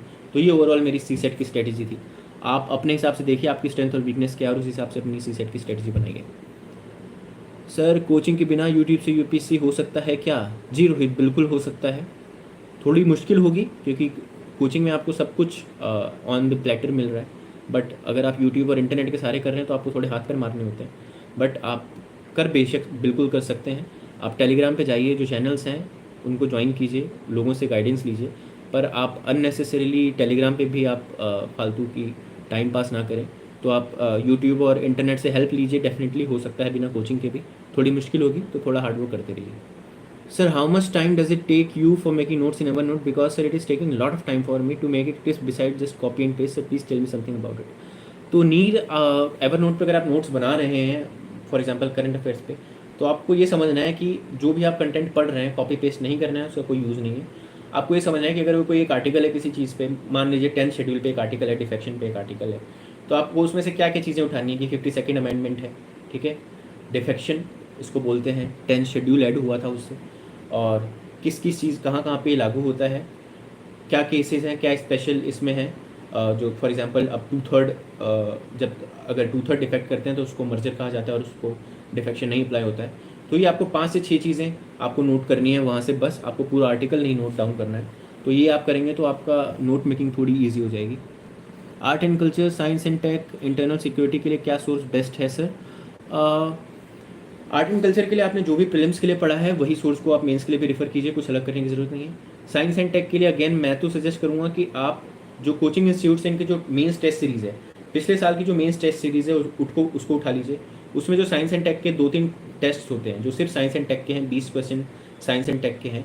अगर आप 2 टेस्ट ऐसे उठा लेते हैं और उस पर 40 क्वेश्चन आप साइंस एंड टेक के कर लेते हैं प्रिपेयर, तो एक बहुत इकोनॉमिक तरीका है साइंस एंड टेक प्रिपेयर करने का। कोई सोर्स और मैं नहीं रेफर करूँगा, कोई बुक या कोई कुछ नहीं रेफर करूँगा आपको। हाँ, जो मैगजीन आएगी मीन्स 365 या ऐसी कोई और मैगजीन, उसको आप पढ़ लीजिए। बाकी अभी के लिए आप पिछले साल के जो टेस्ट सीरीज़ रहे होंगे, फोरम IAS या विजन IAS, इनकी जो साइंस एंड टेक के टेस्ट हैं पिछले साल के, वो 20 से 40 क्वेश्चन आप प्रिपेयर कर लीजिए। You will be very well prepare for science and tech, क्योंकि पॉइंटर्स लगभग सेम रहते हैं और आप उनको याद कर लीजिए अच्छे से।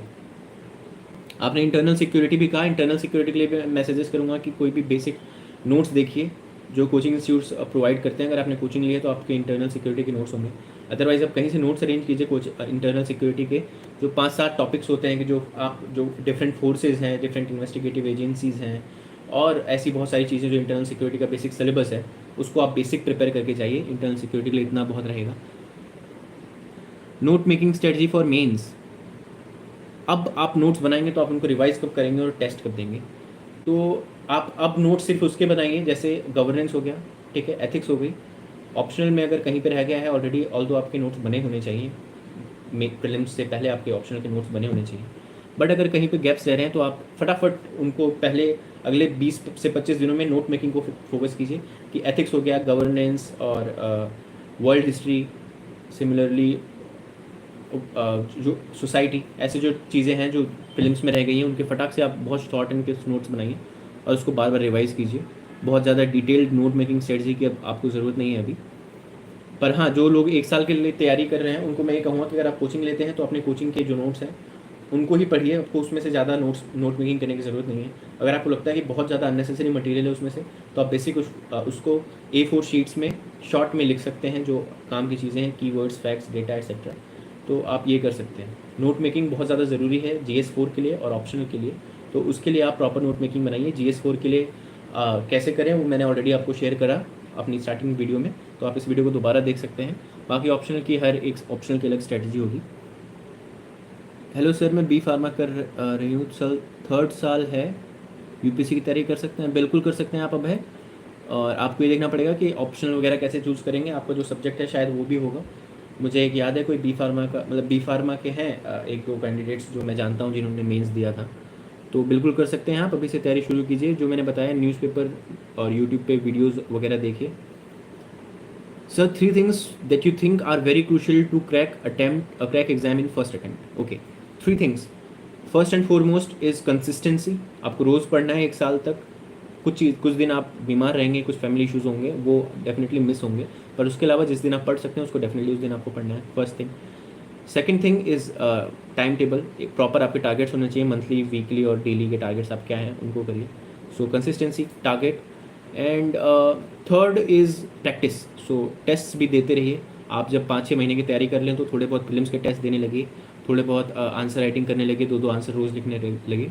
तो ये 1 साल तक अगर आप ये 3 चीज़ें करते हैं कि आप कंसिस्टेंटली पढ़ रहे हैं, आप रिवीजन कर रहे हैं, कंसिस्टेंसी में ये सारी चीज़ें आ जाती हैं कि आप रिवीजन कर रहे हैं हर चीज़ का, आप पूरा सिलेबस कवर कर रहे हैं, टाइम टेबल एक प्रॉपर फॉलो कर रहे हैं डिसिप्लिन के साथ, और तीसरी चीज़ की आप प्रैक्टिस कर रहे हैं, तो आप फर्स्ट अटेम्प्ट में डेफिनेटली क्लियर कर सकते हैं। प्रिपरेशन की टाइम, आपका टाइम टेबल शेयर कर सकते हैं, कितने आवर्स आप पढ़ते थे। मैंने ये ऑलरेडी अपने वीडियो में शेयर किया है, तो आप दोबारा ये वीडियो देख सकते हैं।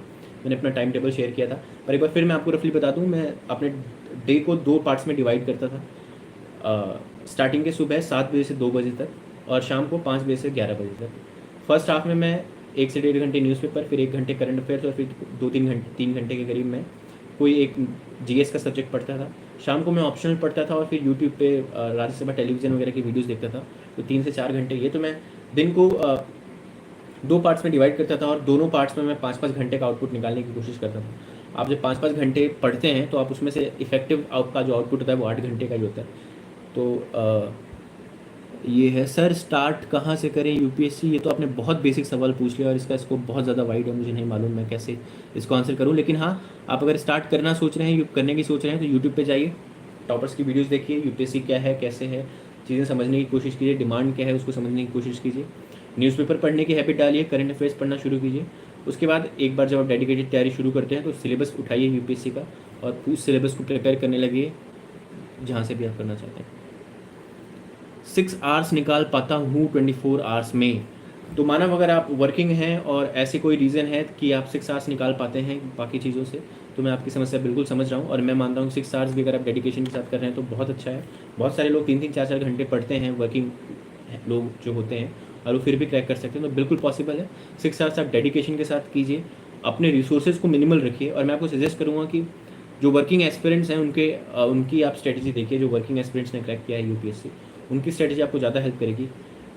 Sir you miss this practical question, sir which brand it is, और ब्लू कट स्टेन होता है सर आइज में। जी हाँ, ये ब्लू कट है और कोई ब्रांड नहीं है ये, ठीक है। ठीक है, तो मेरा चश्मा ब्लू कट है। ब्लू कट आप लीजिए, आपको जो फ़ोन और स्क्रीन टाइम आपका ज़्यादा होता है प्रिपरेशन के दौरान, तो उसमें हेल्प होता है। ब्लू कट लेंसेज लीजिए, और ब्रांड कोई सा भी लीजिए, मुझे ब्रांड्स के बारे में, स्पेक्टिकल्स की ज़्यादा मालूम नहीं है। सर मेंस के लिए चैप्टर वाइज सॉल्ट पेपर किस प्रकाशन का बेस्ट है? यार मुझे नहीं मालूम इस बारे में, पर विशाल और अरिहंत ये 2 हैं जो आते हैं, आप इनको दोनों को उठाइए और आपको जो बेटर लगे ले लीजिए, कोई इसमें अच्छा ख़राब नहीं होता है।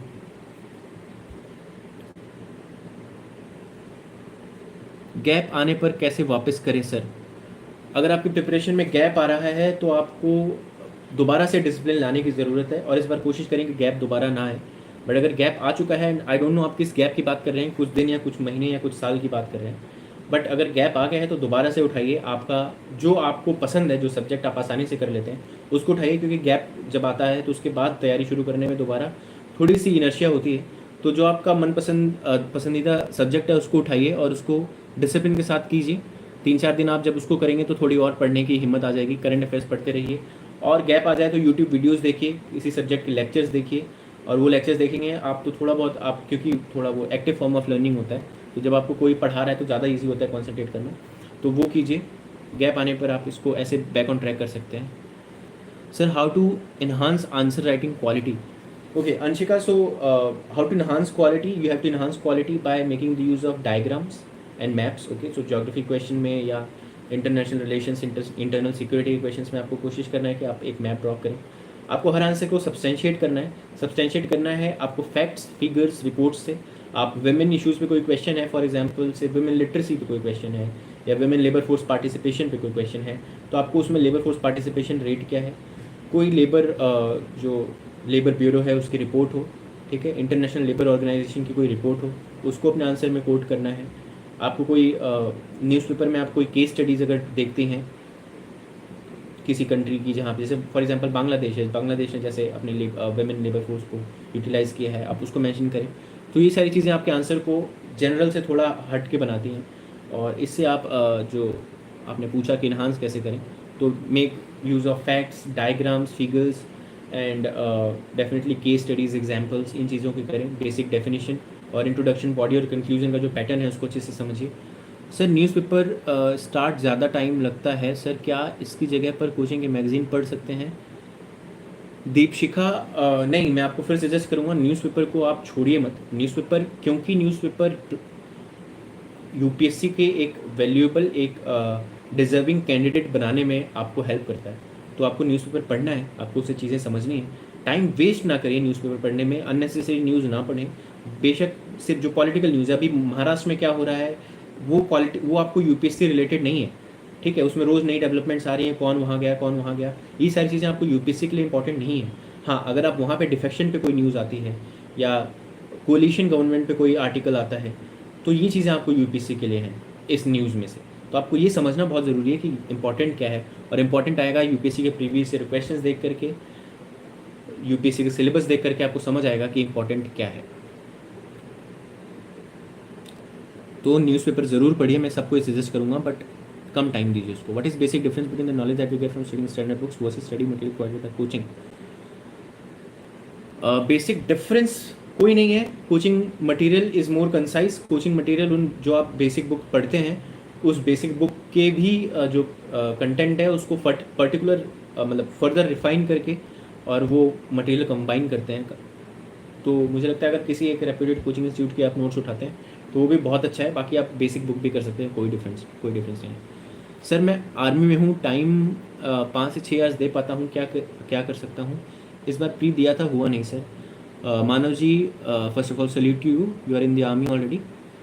सो 5 से 6 घंटे अगर आप दे पा रहे हैं तो बहुत अच्छा है। वो प्रीलिम्स आपका नहीं हुआ, मैं समझ सकता हूँ। तो पहले तो सबसे पहले आप एनालाइज कीजिए कि कहाँ कमी रह गई। आप आंसर की जो उठाइए और आप ये देखिए कि 3-4 आंसर की से मैच करिए और ये देखिए कि कौन से आंसर्स आपके गलत है।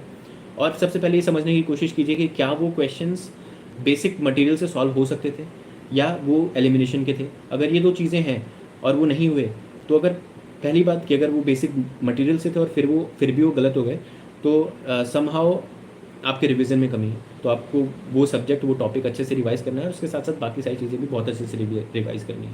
सेकंड, अगर वो एलिमिनेशन का खेल था, वो एक स्मार्ट वर्क के साथ वो आंसर लाना था, और अगर फिर नहीं हुआ तो आपको प्रैक्टिस की कमी है। आप यूपीएससी के प्रीवियस ईयर क्वेश्चंस अच्छे से देखिए, बहुत सारे टेस्ट सॉल्व कीजिए, और वो जो पेपर सॉल्विंग एप्टीट्यूड है उसको डेवलप कीजिए। तो ये इनसे आप एनालाइज़ कीजिए कि आप कहाँ कहाँ गलत रह रहे हैं। सर आपने कोचिंग कहाँ से लिया था?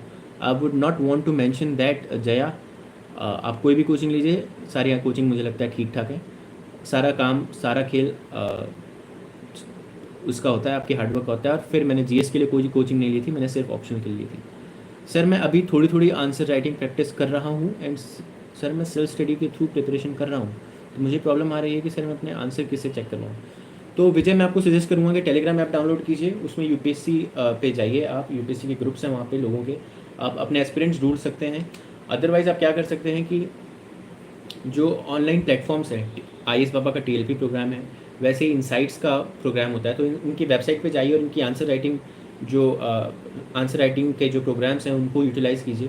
वहाँ पे जाकर के आप रोज़ आंसर लिखिए जो क्वेश्चन डालते हैं उसके, और वहाँ पे आप अपने आंसर्स को पोस्ट कर सकते हैं, और एक दूसरे के आंसर्स को इवेल्युएट करते हैं लोग वहाँ पे। तो आप इसका इस्तेमाल कर सकते हैं। आप वेबसाइट पे जाइए, रोज़ आंसर डालिए, दूसरों का आंसर पढ़िए, तो आपको इससे समझ आएगा कि उन्होंने उस आंसर को कैसे लिखा और आपने कैसे लिखा। साथ ही में वो आपके आंसर को पढ़ेंगे, उस पर फीडबैक देंगे, तो उससे आपकी हेल्प हो जाएगी। तो डेली आंसर राइटिंग के लिए आप ये चीज़ कर सकते हैं। सर मेरा ग्रेजुएशन हो गया है सर, पर मेरी एज अभी 18 है सर। आपने 18 की उम्र में ग्रेजुएशन कैसे कर लिया? सर मैं आईएएस की प्रिपरेशन स्टार्ट करूँ या सर कोई छोटी गवर्नमेंट जॉब बैकअप लेना चाहिए? राखी जी, पहले तो मुझे नहीं पता कि आपने 18 की उम्र में ग्रेजुएशन कैसे कर लिया, पर ठीक है, आप डिप्लोमा की अगर बात कर रही हैं तो, बट अगर आप ऑलरेडी ग्रेजुएट हैं तो आप यूपीएससी की तैयारी कर सकते हैं। अभी तो आपके पास बहुत सारी एज है, तो आप अगर कोई गवर्नमेंट जॉब के लिए बैकअप लेना चाहें तो वेल एंड गुड, आप जाइए एसएससी सीजीएल वगैरह के एग्ज़ाम्स दीजिए और बैकअप ले लीजिए। मतलब ये डेफिनेटली है, आपकी चॉइस होगी, आपका बैकग्राउंड है, आपके जो सर्कमस्टांसेस हैं उसके बेसिस पे ये डिसाइड होगा कि आपको तुरंत जॉब लेनी है या नहीं। अगर आप आसानी से तैयारी कर सकते हैं 2-3-4 साल, तो तैयारी कीजिए। अभी तो आप यूपीएससी एनीवे 21 से पहले नहीं दे सकते हैं यूपीएससी, तो मैं कहूँगा इस 3 साल में क्यों ना आप कोई और जॉब ले लीजिए और अपना फ्यूचर सिक्योर कर लीजिए। उसके बाद जब आप यूपीएससी की तैयारी करेंगे तो बहुत अच्छा रहेगा। तो I suggest you that take some exam जो आप इस एज में ले सकते हैं और वो जॉब ले सकते हैं, वो बैकअप रहेगा तो बहुत अच्छा रहेगा। Sir, what is uniquely common thing that you have observed among those who sailed through exam? Okay, that's a very good question. Uniquely common thing is discipline, definitely. So these are the people जिन्होंने कई साल तक बहुत discipline के साथ मेहनत की है।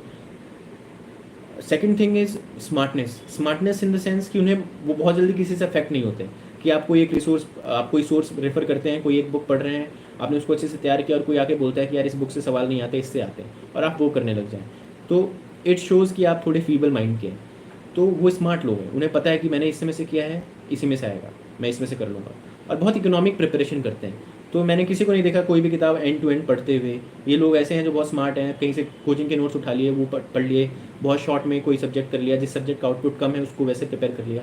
तो थोड़ा स्मार्ट स्टडी करते हैं, डिसिप्लिन डेफिनेटली बहुत ज़्यादा है इन लोगों में, मेहनत करते हैं, सारे हार्ड वर्किंग है, कोई ऐसा नहीं जो हार्ड वर्किंग नहीं है। Sir, I am just graduation second year, how will I prepare UPSC and which portion first I cover? If you are in graduation second year, I suggest start reading newspaper, watch more and more topper strategy videos. You will get an idea of what is the UPSC exam, what is its demands. Once you do that, you'll be already in the final year, okay? And in the final year, you can start full-fledged preparation. If you want to take coaching, well and good, start taking coaching then only. If you do not want to take coaching, then start preparing by the basic books. जो basic किताबें हैं वो पढ़िए। आपने second year में आपने ये तैयारी कर ली कि पढ़ना कैसे है, उसके बाद फाइनल ईयर में आप वो बेसिक किताबें पढ़िए, टेस्ट दीजिए, थोड़ा बहुत आंसर राइटिंग कीजिए, और उसके बाद आप 1 साल ड्रॉप लेके तैयारी कर सकते हैं, अदरवाइज आप ग्रेजुएशन के बाद अटेम्प्ट दे सकते हैं। Good evening sir, I need your guidance regarding optional subjects. Sir, I need medical science for option sir, this is possible not because I am medical student? It is very much possible Pushpa. A lot of people, I know a few friends of mine, I mean colleagues now who have cleared with medical science optional, so you can very well take it. थोड़ा wide होता है medical science, मैंने जहाँ तक सुना है कि काफ़ी सारा होता है, बट अगर आप मेडिकल साइंस के स्टूडेंट तो मुझे लगता है आपको ज़्यादा सूटेबल वो रहेगा, तो आप बिल्कुल ये ऑप्शन ले सकते हैं।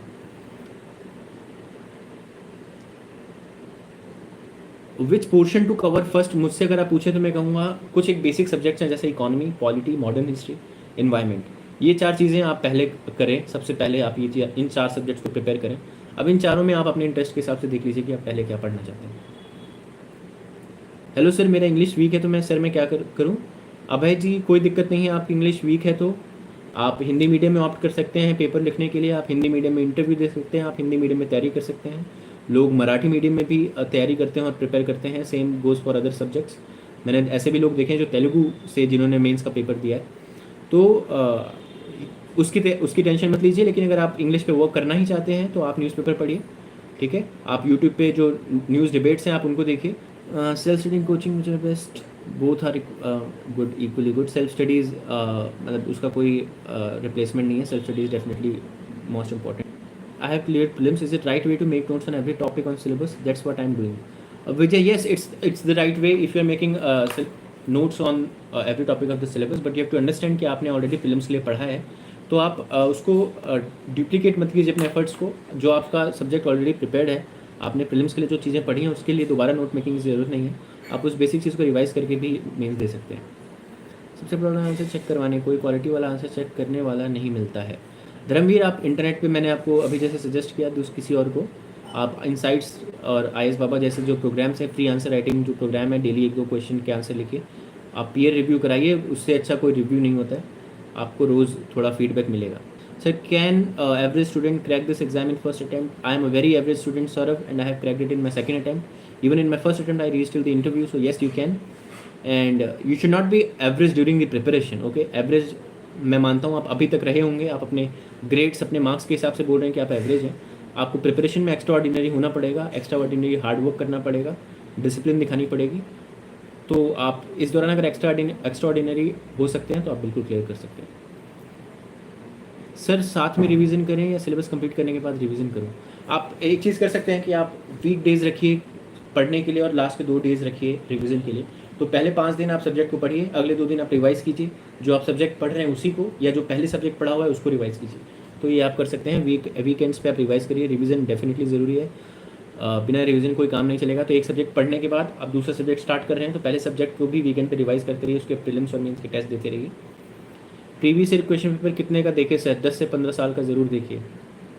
I am planning to PF up to 2020। I want to know one thing that should I study current affairs from Jan 2022 till May 2023 date of examination? Anjali, no. I mean, if you can, you definitely should. But if you think you are short on time and you cannot, so you just start preparing current affairs from now on. You'll be good to go. Can English medium student एक Hindi literature राष्ट्रीय subject? कुछ भी लीजिए, आपको UPSC में उससे कोई फ़र्क नहीं पड़ता है आपका बैकग्राउंड क्या रहा है। आप कोई भी ऑप्शन चूज़ कर सकते हैं, पूरी आपको स्वतंत्रता है उसमें। Sir 5 important tips 8 month clear to exam. Discipline, stick to the syllabus, practice, revise and persevere. These are the 5 tips that I'll give you. Abdul का सवाल है, सर मैं नया हूँ, दिल्ली में कोचिंग के लिए आया हूँ, प्रेशर में हूँ, मन नहीं लग रहा है। प्रेशर मत लीजिए अब्दुल, अभी आपको इन्जॉय करना है। आप अगर अभी आपने कोचिंग स्टार्ट की है, कोचिंग लीजिए, कोचिंग में जो पढ़ाया जा रहा है उसको अच्छे से समझिए, घर जा करके उसको एक बार फिर से पढ़ने की कोशिश कीजिए जो आज आपने कोचिंग में पढ़ा है, ठीक है। अभी आपको कोई भी प्रेशर लेने की ज़रूरत नहीं है। जो लोग हैं सब आपके ही लेवल के हैं। मैंने भी जब तैयारी की थी तो मैं भी उस भीड़ का एक हिस्सा था। आप भी आज उस तरीके से हैं, हर एक टॉपर आपके बीच में है, ठीक है। तो आपको प्रेशर लेने की कोई ज़रूरत नहीं है, आत्मविश्वास रखिए। कोचिंग कर रहे हैं आप, इसका मतलब आप 2023 में अटेम्प्ट देंगे, आपके पास 1 साल है। खुद से वादा कीजिए कि आप जी तोड़ मेहनत करेंगे डेडिकेशन के साथ। उसके बाद मुझे नहीं लगता कि कोई भी आपको रोक सकता है एग्ज़ाम क्वालिफाई करने से, तो प्रेशर मत लीजिए। Sir were you making notes from newspaper? मैंने आपको बताया कि मैं न्यूज़पेपर से एवर नोट में नोट्स बनाता था। अगर मुझे कुछ बहुत इंपॉर्टेंट लगता था तो मैं न्यूज़पेपर से अपने एवर नोट्स में लिख लेता था। 2-4 लाइन में बहुत कम नोट्स बनाता था, बाकी मैं मैगजीन ज़्यादा रेफर करता था। Sir please guide how to manage time between prelims and mains. How to manage time between prelims and mains? Okay Abhishek, I think you are appearing for mains this year. So what I'll suggest is first focus on ethics and your optional subject because these you have been missing for your prelims preparation. इनको अच्छे से prepare कीजिए, इनके basic notes तैयार कीजिए। अगर नहीं है तो बहुत इकोनॉमिक ढंग से आप इनकी तैयारी कीजिए क्योंकि ज़्यादा टाइम नहीं है आपके पास। और उसके साथ साथ आप क्या कर सकते हैं, थोड़ी बहुत आंसर राइटिंग स्टार्ट कर सकते हैं। तो आपने GS 1 2 3 आपने ऑलरेडी पढ़ा है तो ट्रस्ट कीजिए खुद को, प्रीलिम्स के लिए पढ़ा है, उसके आंसर डेली अटैम्प्ट करना शुरू कीजिए। आप अभी अगले 1 महीने तक क्या कर सकते हैं कि ऑप्शन को एकदम अच्छे से आप 2 रिवीजन के साथ खत्म करें। आप GS 4 और साथ में GS 1 और 2 के या 3 के जो इंटरनल सिक्योरिटी GS 3 में जैसे हो गया, डिजास्टर मैनेजमेंट हो गया, ये जो चीज़ें आपकी प्रीलिम्स में नहीं थी, जो मिस कर रही थी, उनको आप अच्छे से तैयार कीजिए, उनको नोट्स बनाइए या जो भी करना है आपको वो कीजिए और इनके थोड़े बहुत आंसर लिखते रहिए। 1 महीने बाद आप फुल फ्लेजेड टेस्ट दीजिए।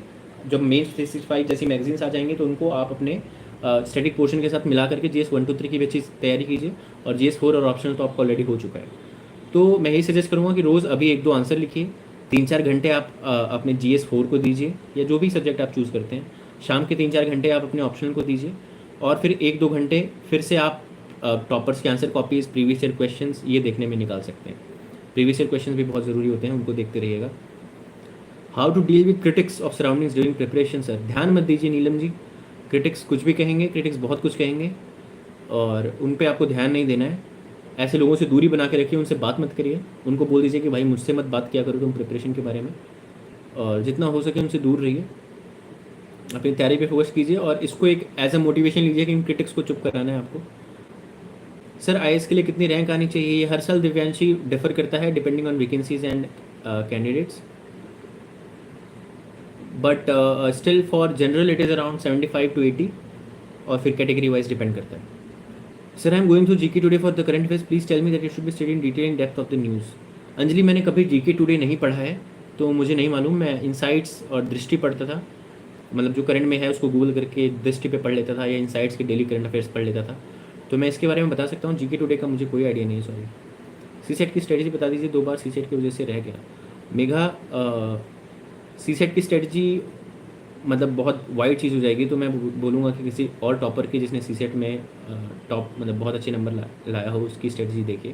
बाकी मैं आपको ये सजेस्ट करूँगा कि हर चीज़ पे फोकस कीजिए। आपको कॉम्प्रीहेंशन भी करना है, आपको क्वांट भी करना है, आपको लॉजिकल रीजनिंग भी करनी है। सारी चीज़ों को आप थोड़ा थोड़ा करके जाइए तो CSET क्वालिफाई हो जाता है। थोड़ा कॉन्फिडेंट रहिए और प्रैक्टिस कीजिए। अब अगर अगला प्रीलिम्स देंगे तो आपको तो बहुत सारा टाइम है, तो आप देखिए कि क्वांट और लॉजिकल रीजनिंग से किस टाइप के क्वेश्चंस आप आसानी से कर सकते हैं रोज़ मतलब हर हफ्ते आप वीकेंड पे 1-2 घंटे आप सी सेट को दे सकती हैं अभी से ही, अगर आपको वीक लगता है तो। कॉम्प्रिहेंशन भी ऐसा नहीं है कि कुछ लोग समझते हैं कि मेरी हिंदी या मेरी इंग्लिश वीक है तो मैं कॉम्प्रिहेंशन नहीं कर सकता। आपके पास 1 साल है पूरा तैयारी के लिए, आप आराम से कर सकते हैं। तो अभी से ही देखना शुरू कीजिए, रोज़ वीकेंड पे आप 1-2 घंटे दीजिए सी सेट को, अगर आपको इतनी प्रॉब्लम लग रही है तो। और अगले 1 साल तक अगर आप 1-2 घंटे सी सेट कर रहे हैं तो मुझे लगता है आराम से आप सी सेट क्रैक कर जाएंगे। सर सजेशन के लिए आपका कॉन्टैक्ट नंबर मिल सकता है। अविरल, आप मुझे इंस्टाग्राम पे कनेक्ट कर सकते हैं। आप इंस्टाग्राम पे raghavendra.ips पे जाइए और मुझे मैसेज कीजिए, मैं बिल्कुल आपकी क्वेरी को रिजॉल्व करूँगा। ऐसे स्कोर 138, अच्छा 138 तो बहुत अच्छा है आपका स्कोर, आप मुझसे सजेशन क्यों मांग रहे हैं? विस्की पटेल आप अगर 138 ले आए तो मुझे नहीं पता आप यहाँ पे क्या कर रहे हैं, आप ऑलरेडी बहुत अच्छा कर रहे हैं। सर मुझे 23 में देनी है और सर मेरी अभी पीसीएस की एग्ज़ाम में साथ में नहीं हो पा रहा है, क्या करूँ? साथ में क्यों नहीं हो पा रहा है? जीएस तो आपका जो पीसीएस में होगा वही यूपीएससी में भी होता है। रोज़ आप 1-2 घंटे करंट पढ़ने की कोशिश कीजिए, जीएस आप इसी के साथ तैयार करें, जहाँ तक आपका ऑप्शनल भी सेम होगा। तो आप जैसे ही पीसीएस की तैयारी कर रहे हैं वही उसी से आपकी यूपीएससी की तैयारी होगी, और एक बार पीसीएस दे लें तो फिर उसको यूपीएससी में थोड़ा सा उसको जो तब्दीली लानी होगी वो यूपीएससी के हिसाब से कर लीजिए। बहुत ज़्यादा टाइम हो गया, पर आपके कमेंट्स नहीं रुक रहे हैं, बहुत सारे सवाल हैं एंड आई डोंट नो मैं कैसे सारे एड्रेस करूं।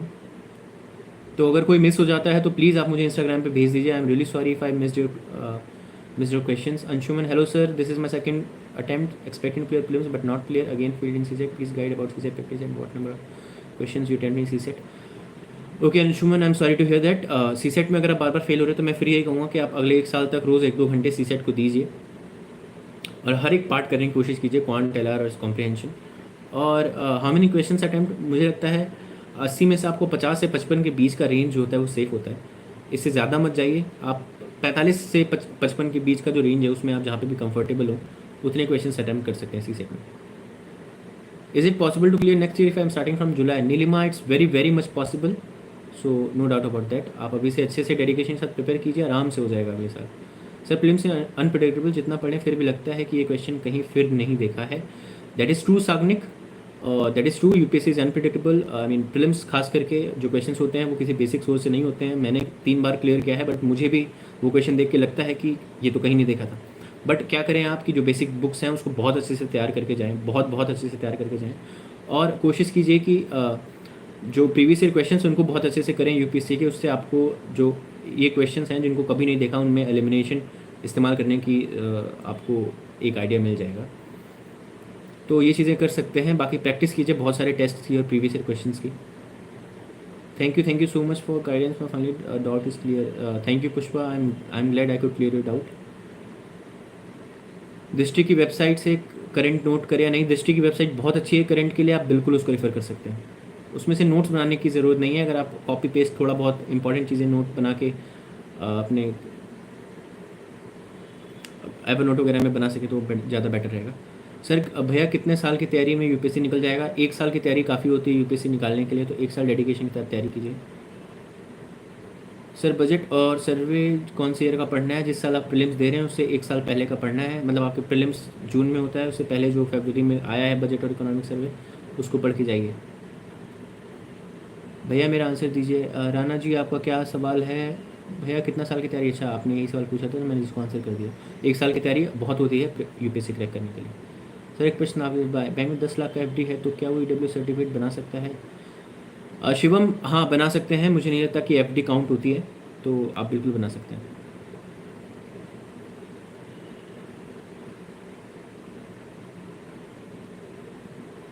सर आपको कौन सा पोस्ट मिला? मुझे जहाँ तक उम्मीद है कि आईपीएस मिलेगा मुझे इस साल।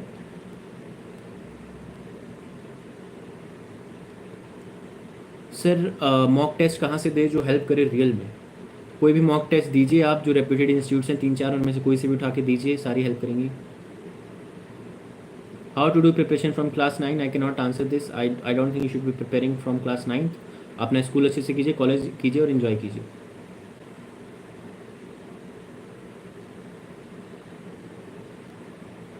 सर GS2 का मटेरियल क्या यूज़ किया सर, एंड लक्ष्मीकांत कहाँ तक हेल्प करेगा? लक्ष्मीकांत आपको प्रीलिम्स के लिए मोर देन इनफ है, लक्ष्मीकांत से ज़्यादा आप कुछ करने की ज़रूरत नहीं है। मेंस के लिए आप ऋषिकेश रेड्डी सर के नोट्स देख सकते हैं, उन्होंने GS2 के अच्छे नोट्स बनाए हैं क्वालिटी के, तो आप मेंस के लिए अपने लक्ष्मीकांत के अलावा ये देख लीजिए, बाकी आपको लक्ष्मीकांत भी रिवाइज करके जाना है मेंस में भी। और ऋषिकेश रेड्डी सर के नोट्स आपको GS2 की फर्दर प्रिपरेशन मेंस के पर्सपेक्टिव से उसमें आपको हेल्प करेगा। Tamil Nadu board book is best और NCERT कोई सी भी कीजिए, सब अच्छी हैं, जो भी करें अच्छे से करें। तमिलनाडु बुक्स ज़्यादा प्रेफर्ड होती है एंशियंट मेडावल वगैरह के लिए, तो आप वो कर सकते हैं।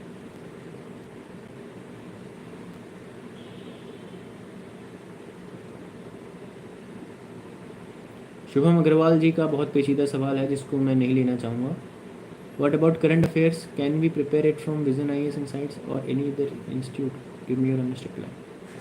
करंट अफेयर्स न्यूज़पेपर और करंट अफेयर्स मैगजीन कोई से भी लीजिए, डेली करंट अफेयर्स आप पढ़ सकते हैं इनसाइट से, डेफिनेटली इतना काफ़ी रहेगा करंट अफेयर्स के लिए। This year all India ranks 77, Ashutosh Kumar is IIT gold medalist, took 5 years for UPSC, why do you also blindly go for UPSC? Shubham ji ये सवाल मैं आंसर नहीं कर पाऊँगा।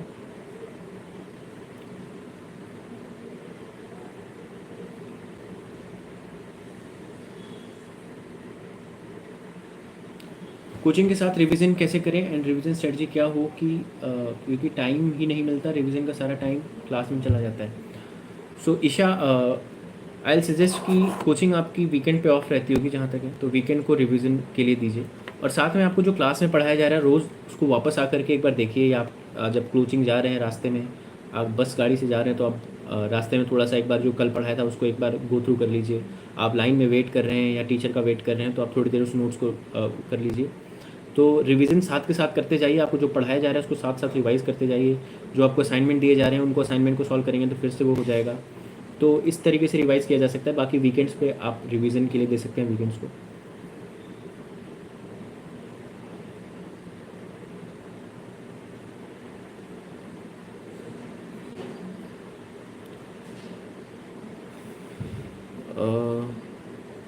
आपके मैसेजेस आते जा रहे हैं और मैं so I stop this here. Thank you so much everyone. काफ़ी ही अच्छा रिस्पॉन्स रहा आप सबका। I was not expecting this much, पर अभी भी मैं देख रहा हूँ कि आपके सवाल आते जा रहे हैं और but I will not be able to take all the questions right now.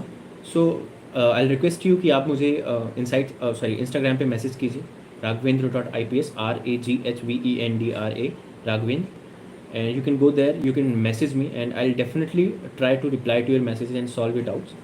Thank you, and you have all been a great audience. The questions have been very good and I hope that मैंने जो बताया उससे किसी भी एक इंसान की भी अगर मदद हुई हो तो मेरा ये सेशन करना सफल रहा। And I'll thank UPSC Time for providing me this platform for interacting with so many candidates. Thank you UPSC Time, and thank you to all for joining today. Thank you, it has been a great time.